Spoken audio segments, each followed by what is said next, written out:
வணக்கம். தமிழன் செய்தி களம். மயிலாடுதுறை அருகே செம்பனார் கோயிலில் திமுக சார்பில் நீர்மோர் பந்தல் திறப்பு. மாவட்ட செயலாளரும் எம்எல்ஏவுமான நிவேதா முருகன் திறந்து வைத்தார். மயிலாடுதுறை மாவட்டத்தில் கடந்த 2 வாரங்களாக வெயிலின் தாக்கம் அதிகமாக இருப்பதால் பொதுமக்கள் சிரமப்பட்டு வருகின்றனர்.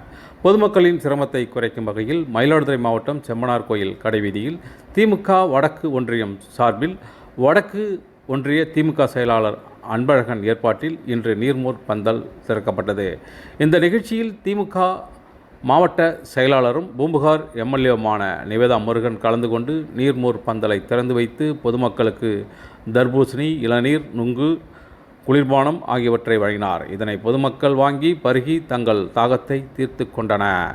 இந்த நிகழ்ச்சியில் தஞ்சை மண்டல தகவல் தொழில்நுட்ப அணி பொறுப்பாளர் ஸ்ரீதர், மாவட்ட துணை செயலாளர் ஞானவேலன், ஒன்றிய செயலாளர் அப்துல் மாலிக் மற்றும் திமுக நிர்வாகிகள், தொண்டர்கள் கலந்து கொண்டனர்.